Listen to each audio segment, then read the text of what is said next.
Any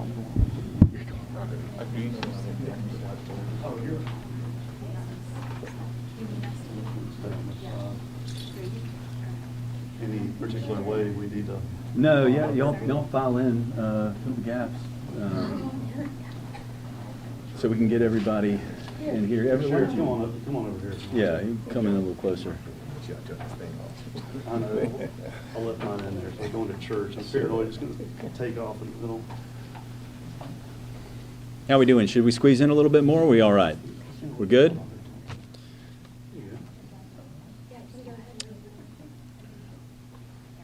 Good afternoon. I'm Brooke Andrews, acting U.S. Attorney for the District of South Carolina.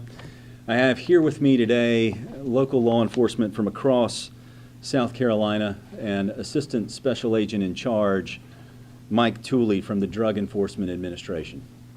We're here today to announce federal charges in a years-long investigation into one of the largest professional money laundering operations this state has ever seen, operated primarily out of Sumter, South Carolina. Here in our own backyard, the defendants in this case successfully laundered over $30 million in illegal drug proceeds. They offered their services to drug dealers across the Southeast, from whom they would purchase large amounts of cash. They would then use those drug proceeds to purchase and ship electronics to destinations in China and the Middle East, and use those transactions to conceal the illegal source of their funds. The defendants charged in this case include Nasir Ullah, a 28-year-old man residing in Sumter, Naim Ullah, a 32-year-old man residing in Sumter, and Paquan Wong, a 49-year-old man residing in Burford, Georgia. The court documents today, unsealed, allege that these three men, along with other co-conspirators, traveled across the United States to collect substantial amounts of cash they knew to be drug proceeds. They are further accused of coordinating with individuals in China to launder that cash through complex financial transactions designed to obscure the origin of those funds. These actions amount to the federal charge of conspiracy to commit money laundering, which comes with a maximum penalty of 20 years in prison. Money laundering is the backbone of criminal enterprise. It enables drug trafficking organizations to purchase and distribute fentanyl and other drugs to devastating effect. When we target those who launder drug money, we strike at the very heart of these operations.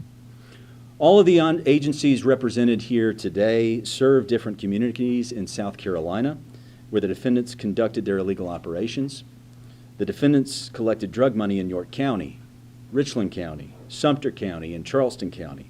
They transported cash from across the state and stored it at 2 business properties in Sumter while they worked to hide their trail through foreign transactions. There'll be more to share in time about the nature of this offense, but I want to stress that this crime in many ways tells a story of the evolving nature of crime in a global marketplace. The defendants' actions were both local and international. They dealt in U.S. currency and Chinese currency. Their sophistication presented a challenge to law enforcement, but I'm proud to say it's a challenge we have overcome. And as they evolve, we have evolved too. I want to commend the dedicated work of DEA and our local law enforcement partners.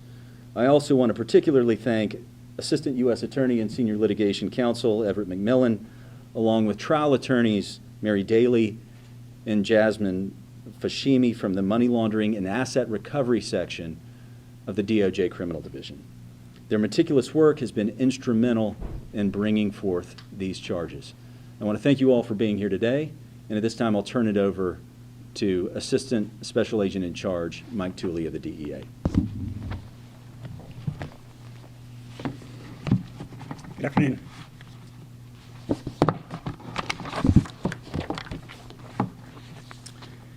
Thank you all for being here today. My name is Michael Tooley, and I'm Assistant Special Agent in Charge for the United States Drug Enforcement Administration, and I oversee the state of South Carolina.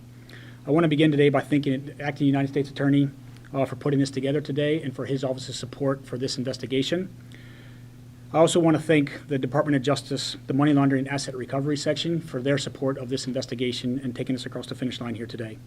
I also want to thank and applaud the men and women of the DEA throughout South Carolina for their extraordinary efforts, as well as our dedicated federal, state, and local counterparts that work with us each day, hand in hand, that are also represented us here today in this room. Beginning in September 2024, the DEA Charleston Resident Office, which is comprised of deputized state and local officers, as well as DEA special agents, began investigating the leadership elements of Mexico's two dominant drug cartels, the Cartel Jalisco New Generation, or CJNG, and the Sinaloa Cartel. Both of those organizations have been designated as foreign terrorist organizations. Over the course of this investigation, agents identified a large-scale and complex money laundering network operating throughout South Carolina and elsewhere to launder millions of dollars in drug proceeds, which have been traced to the sale of multi-kilogram quantities of both fentanyl and cocaine, as well as both marijuana and heroin.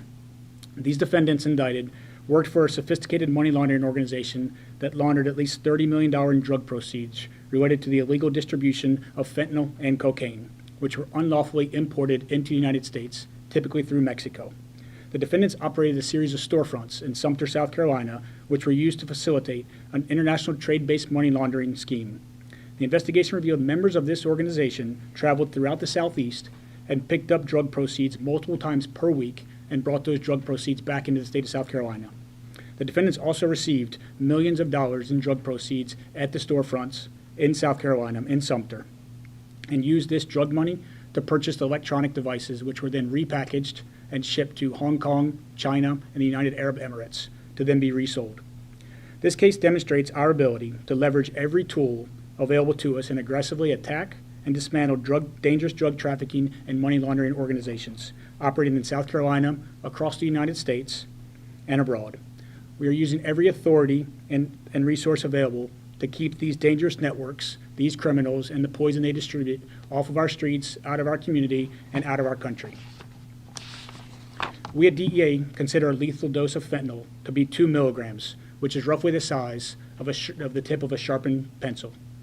To put this into perspective, one seizure listed in the indictment of approximately $177,000 of illicit drug proceeds has the potential to purchase 7 kilograms of powdered fentanyl. 1 kilogram of powdered fentanyl has the potential to kill 500,000 individuals, or 7 kilograms of fentanyl has the potential to kill 3.5 million people, more than half of the population of South Carolina. Powdered fentanyl is commonly mixed with other substances, which is then pressed into illicit pills made to resemble legitimate prescriptions. Current information that DEA has is that approximately 5 out of 10 illicit pills that are seized and analyzed by DEA contain a lethal or fatal dose of fentanyl. The success of this investigation is due in large part to the strong partnerships across federal, state, and local law enforcement agencies and the prosecutors with which we work with on a daily basis. The success is also about sending a very clear message. If you traffic fentanyl, cocaine, or other illicit narcotics, and if you launder legal drug proceeds, or you work with a foreign terrorist organization or drug cartel, we will hold you accountable. Thank you all very much. We'll take a few questions. We're going to be a little bit limited, as we always are, on indictment, but happy to try to answer a few if you have any. Are any more arrests coming, do you think? We can't speak to that right now. Could you give the names of the storefronts in Sumter by chance that were used? I don't know if I have that information or if we have that information available. Not right now. Thank you. Was there any particular link to Sumter for these folks, or was it just someone that they chose to run an operation out of? I can't answer that one either. I'm sorry. Can you put the size of this operation into perspective compared to perhaps other money laundering schemes that you've come across in other states and other territories?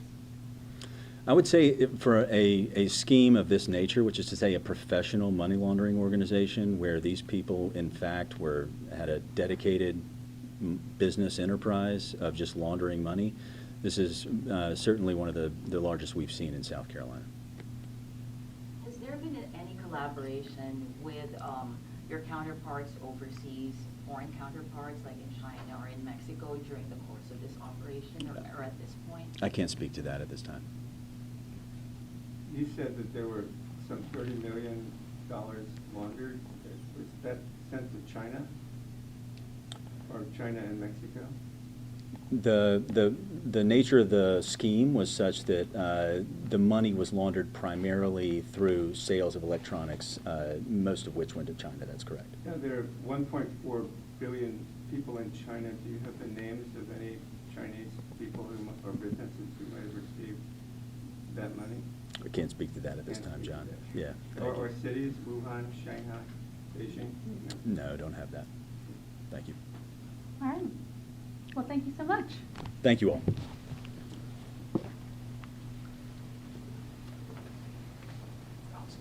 Agent Tully, how do you spell your last name? T-O-O-L-E-Y. D-O-O-L-E? O-O-L-E-Y, yes, sir. And where you based here in Columbia? In Columbia, yes. Thank you, sir. Yes, sir. Thank you very much. And- Good seeing you as always. Pardon? Good seeing you as always. How are you? Sorry we can be not more help. Well, we always say, well,